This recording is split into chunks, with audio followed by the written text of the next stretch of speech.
Hey, how's it going, guys? It's Shadow or Door Shutter coming back to you with episode 23 of Direwolf20's 1.16 pack. And today we are finishing up the bee thing that I started last episode. We're going to quickly hop over to the Nether here. I have some stuff in my inventory. As you can see, I have what seems to be a coil of wire and a screwdriver. So I looked around, and XNet was just a little too much. There's a lot of things you can do with XNet. It's a really complicated, but not too complicated mod. So I decided to use Immersive Engineering. Immersive Engineering has this cool thing called Redstone wire coil and Redstone wire connectors. And they actually have several different types of Redstone wire connectors. What are they called? Just connector. They have different types of these, so you have different options, which is pretty cool. But this is just the redstone variation. And what we can do is we can plop this here. We can then remove this block, right? And then, actually, I'm kind of curious. Can I pull?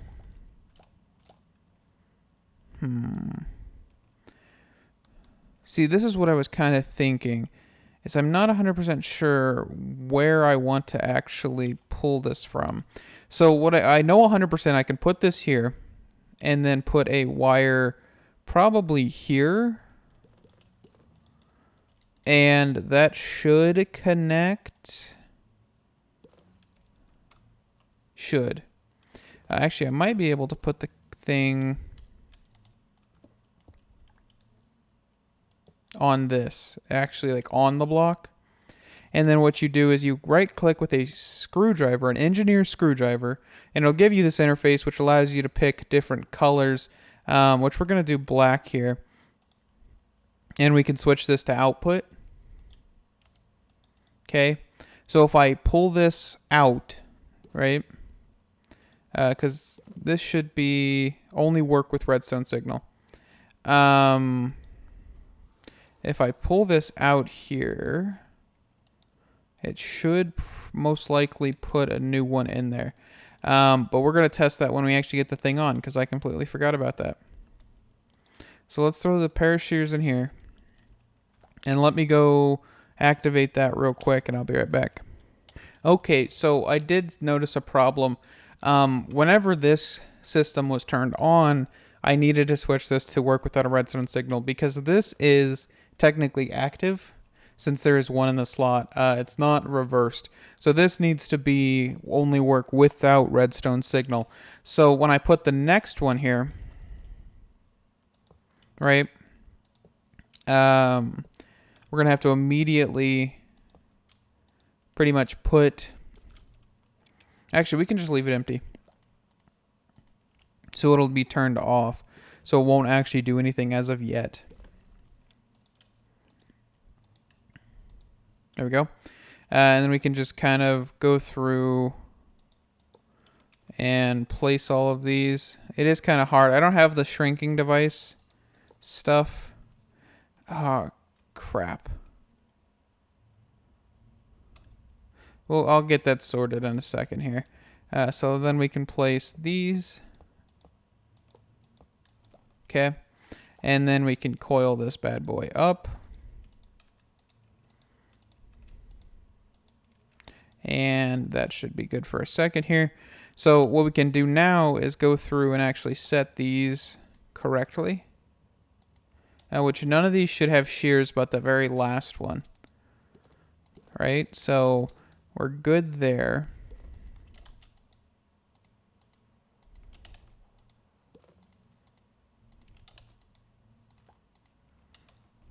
Okay. So what we want to do then is I can just toss these in the system so they don't accidentally have to craft again. And we can go here and click this. Right? And what this will do is it will allow for everything to start working. You'll see, yeah, this is going to just start filling up, isn't it? That's not really what I wanted.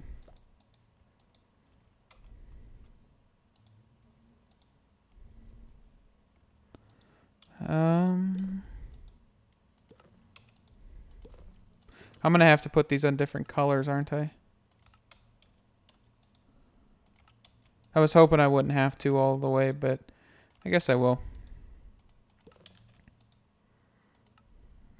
Which one is that? So, blue, blue, purple, purple.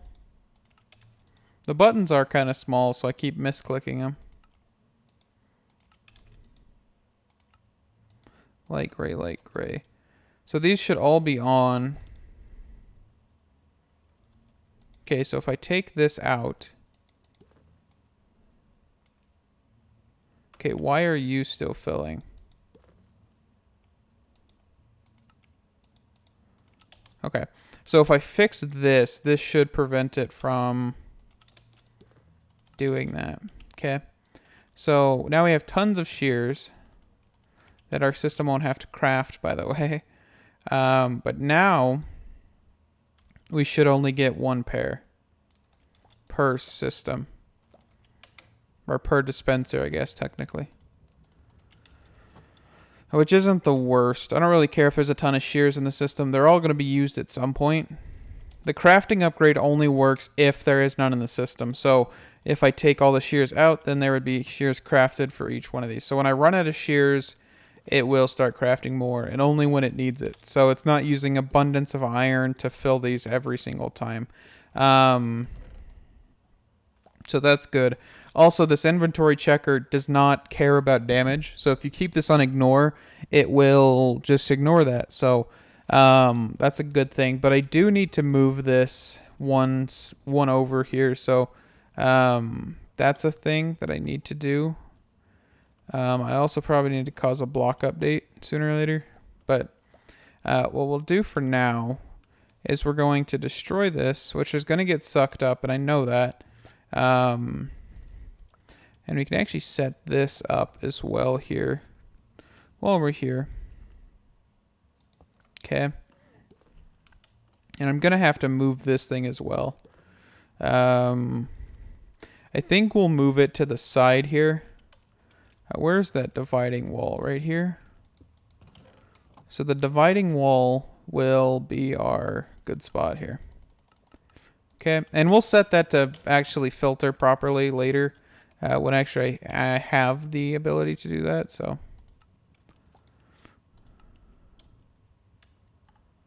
and then we can redstone coil, and then just for the sake of doing it, let's just set this to the next color. And we can put the inventory sorter there.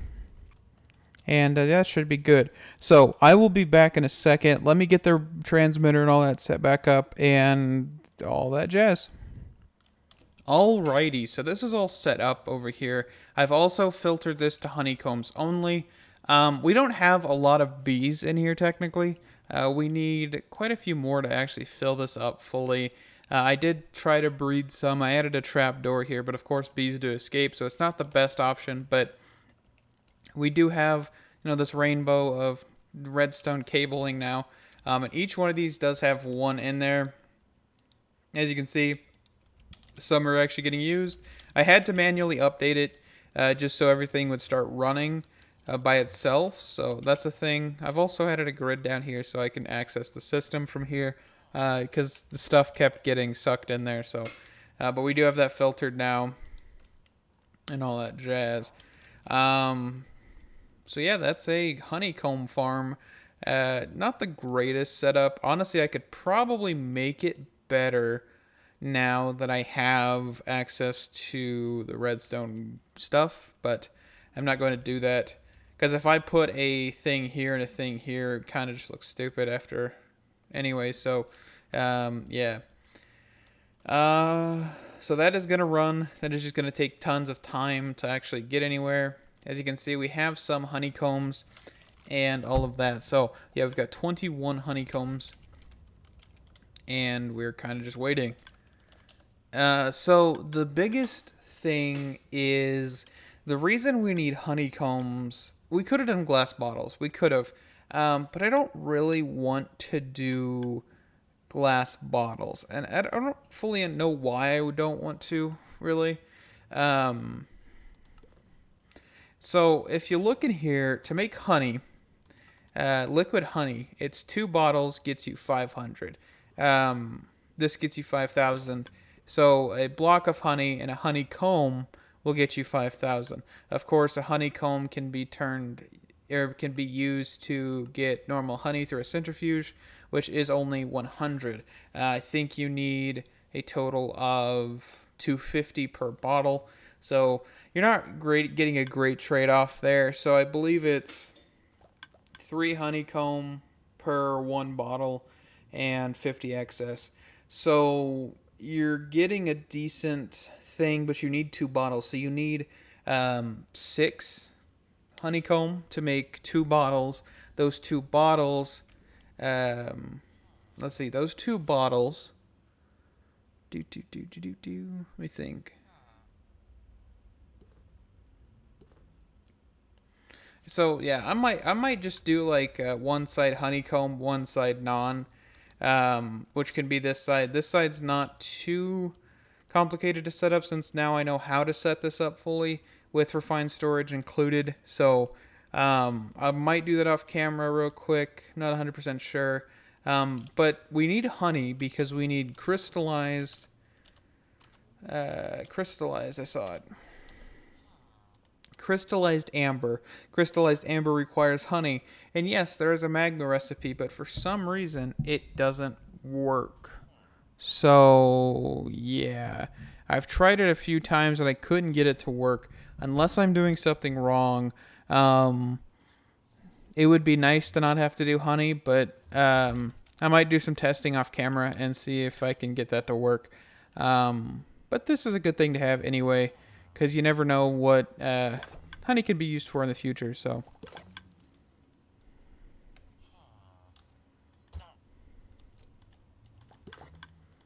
stupid plague doctors. Okay, but yeah, so I'll be back in a bit. Let me do some testing and figure out some things. Because, okay, so hold on. Before I go, I think this recipe will work, but it is 9 redstone per every single time. And the problem with that is that it gets expensive. So I don't really have too much redstone in this system. So redstone, I only have 4,000, which is a total of 452 blocks. So that gets expensive. If I use honey, it will allow for me to not have to worry as much. Magma blocks aren't cheap, but I do have infinite access to those because of the system I set up previous. And if I need to make some, I can pull magma cream somewhere and all that jazz. So magma blocks aren't hard to get. So I'd love to do this recipe over anything else. So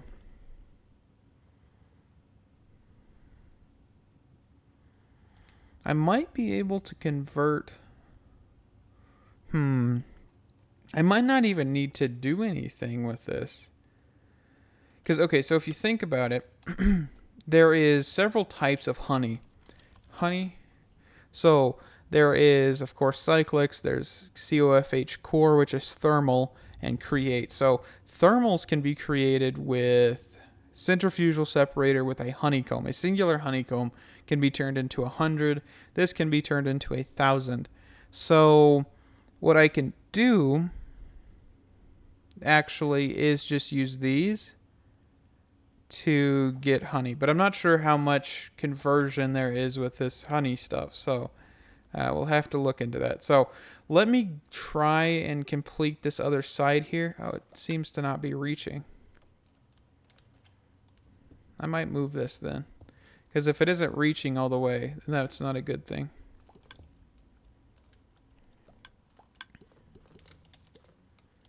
Now we should be able to do this. No, I was hoping I could put it on the bottom.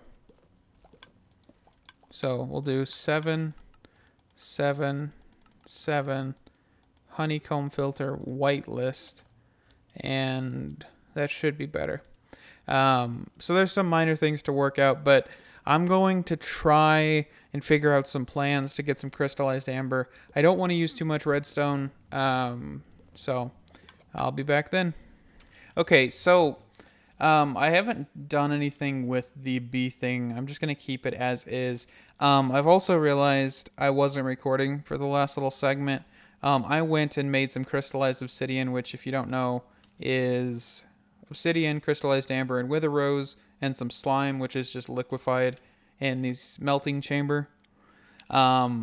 And then you need crystallized amber, which I just did this recipe, and I just stuck with honeycombs. 10 honeycombs equals one honeycomb, or one honey block, and that equals one honeycomb plus one block equals 5,000 honey. So we're gonna go with that recipe. And then I completed the charm talisman, which is void charm, antidote charm, wither charm, and all of that. And these aren't too expensive. They do require, a unique set of everything. So. And then I just made gray concrete. Currently, we're in the nether to actually go test this. And see how good the fire protection is. Actually, we shouldn't take fall damage in the first place because of the whole angel ring. So you don't really need to worry about fall damage too much, but... Okay, so I can get lit on fire, but I can't take damage from it. That is nice. Okay, so yeah, we could just take a nice little swim down here. Pretty cool.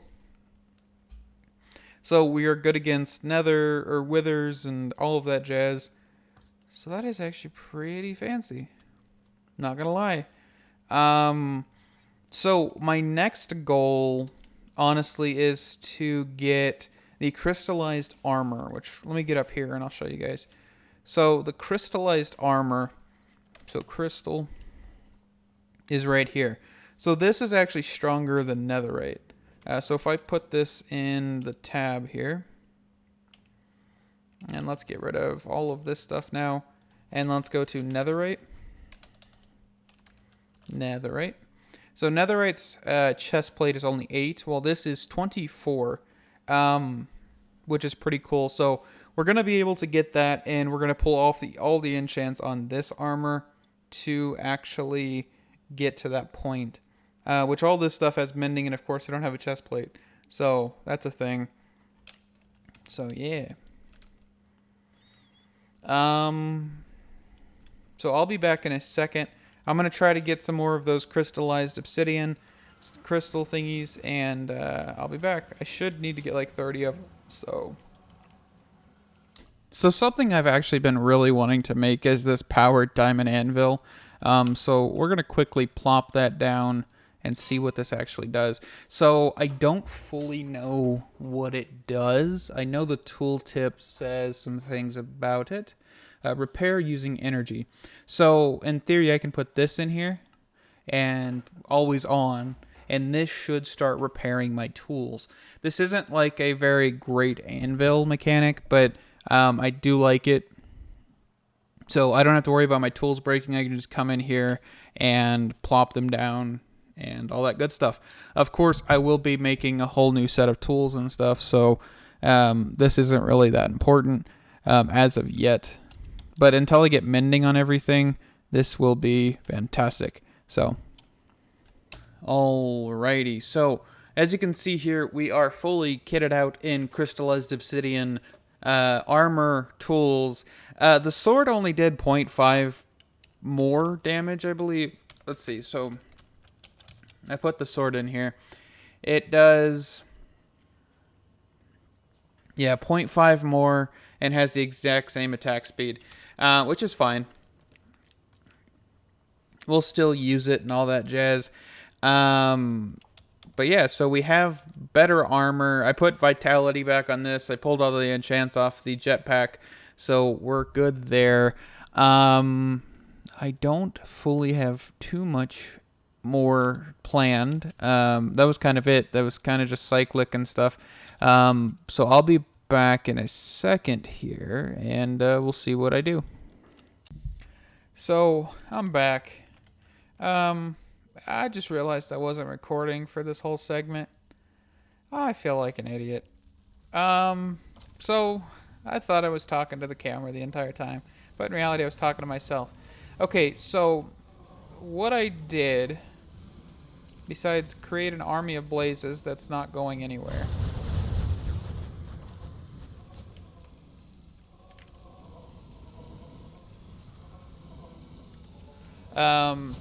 is I have created a way to make wither and blaze rod farm. And you're probably thinking, oh, you already have blaze powder. But blaze rods and blaze powders are not convertible back to each other. So we're kind of having to go in the dark on that. But the way I'm doing this is there is a thing in here called a player damage trap. And this player damage trap does what players damage does. So for example, the heads for a wither skeleton. So if I look up wither skeleton, so these heads are only obtainable by killed by a player, which is player damage. But you can get bones and coal from them without, needing player damage. So using this thing, this player damage trap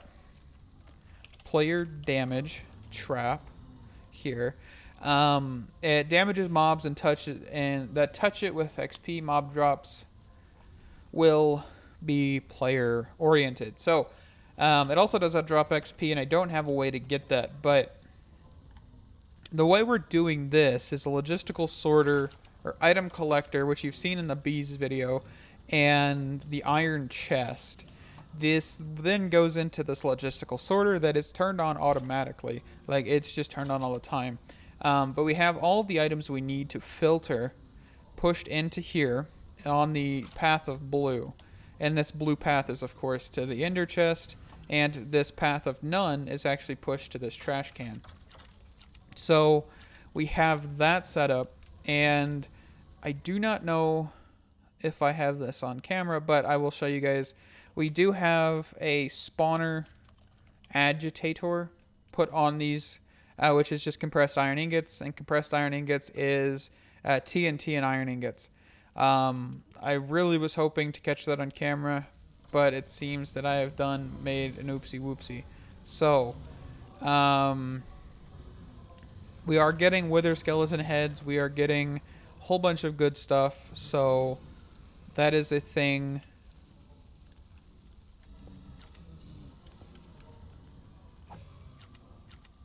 That is good. I've also put it to where there is a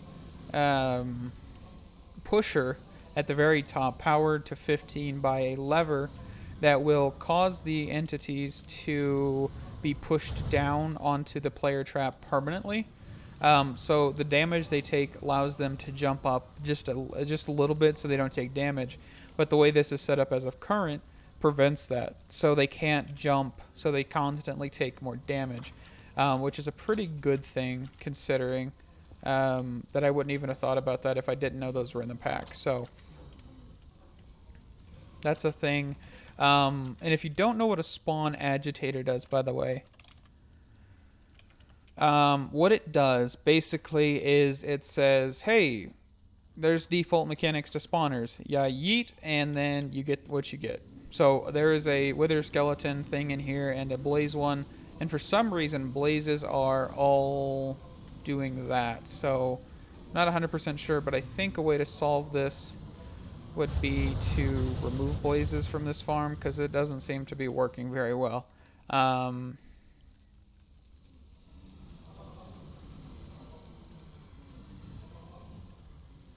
I might have to do something about them, but for now, we're good. So yeah, that's a pretty big mistake on my part. Also, all of these wither skeletons do drop armor and stuff, and that is what the trash can's for, by the way. Because I don't want just this whole system filled up with armor and random enchants. I also made a crusher, but the crusher couldn't give me it couldn't give me heads, and it couldn't give me withered ribs. And I don't know if this system will give me withered ribs, but it will give me heads. So, as you can see here, if we look into wither skeleton heads, we have 48 in the system, and sooner or later there will be more put into the system. So that's a pretty good thing. So yeah, we're kind of just waiting. I might add a few more mobs into this system, just because that'd be pretty cool. I know I would like to get zombies in here, because that would be automation of leather. And this would be... Oh, where is he? Is there no zombie? I was hoping there'd be a zombie thing here, because they do drop iron occasionally.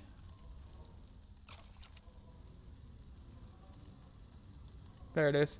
Okay. So we get, from husks, zombies, zombie villagers, zombie piglins. Yeah. So zombies drop hearts, rotten flesh, and iron ingots. So I would want to go grab those from the system real quick. So iron ingot here. Okay. And then heart of zombie, and then flesh of the dead. Okay. So we can then go in here, click new item filter, item stack, click here. And there is plenty of colors to choose from. You don't have to just do blue, but blue is like the first one, so hence why I'm doing it. And then I can do new filter, item stack, rotten flesh, blue, save, new filter, item stack, heart, blue, save. So this means that every item that I need for a zombie will actually be put into the system. So we can then get a spawner for a zombie, which I do have.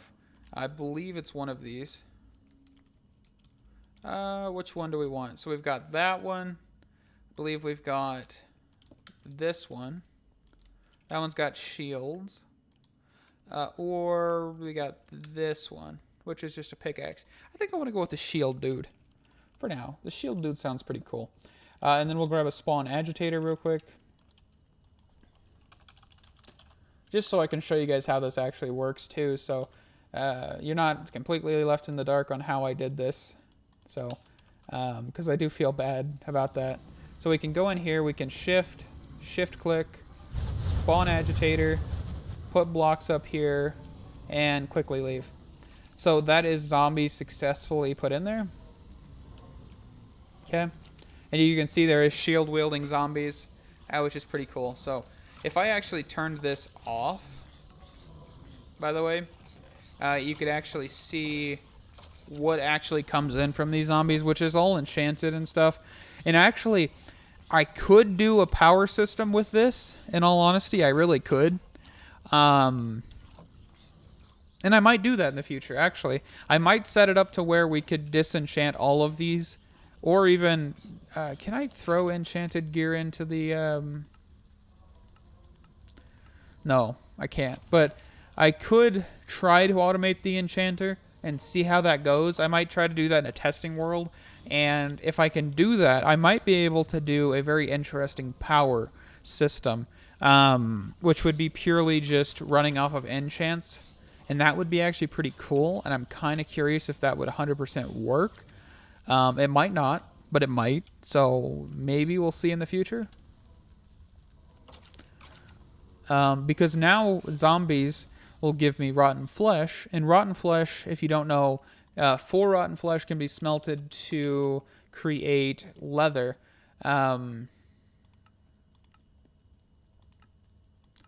So 4 rotten flesh in a redstone furnace becomes leather. And that means we could automate books. And wood is already automated, so we can make paper, because you just make sawdust, and that's pretty decent. We also need to add muffler. If you don't know, you can do this. You click an anchor, which I've anchored here. And I can type in zombie. So we can turn off this. And we could probably turn off blaze. Anything to do with blaze. And it falls silent.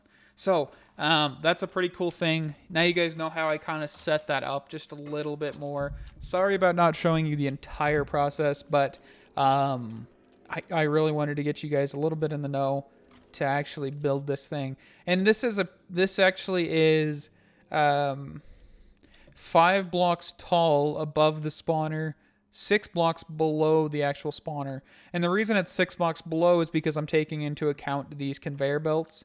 So they have a 5x5 radius to spawn and 1 block under to actually be transported to the hole. And those were just industrial foregoing conveyors, by the way, if I haven't mentioned. So if I go conveyor, and these aren't the only option, by the way, and I 100% know that. Industrial foregoing has conveyor upgrades and stuff as well if I really wanted to get into those. But for right now, I think I'm good.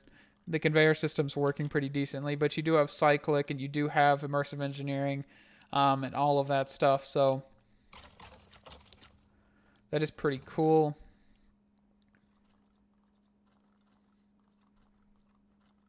Okay, so I think we are going to wrap up the episode. I know I didn't make it too much longer with this just short segment.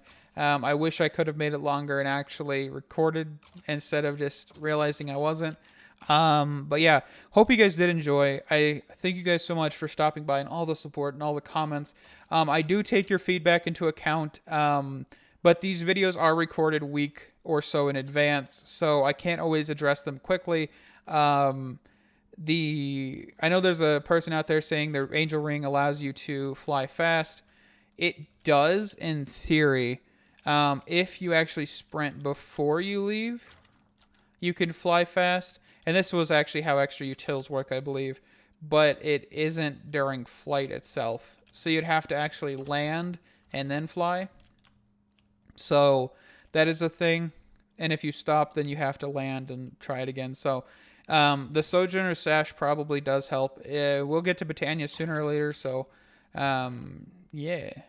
I'm kind of just excited to research and do some investigating on enchanting and seeing if that's actually a viable way of creating an enchantment generator, because that'd be actually pretty cool to automate our base with just enchants. So I guess we'll see.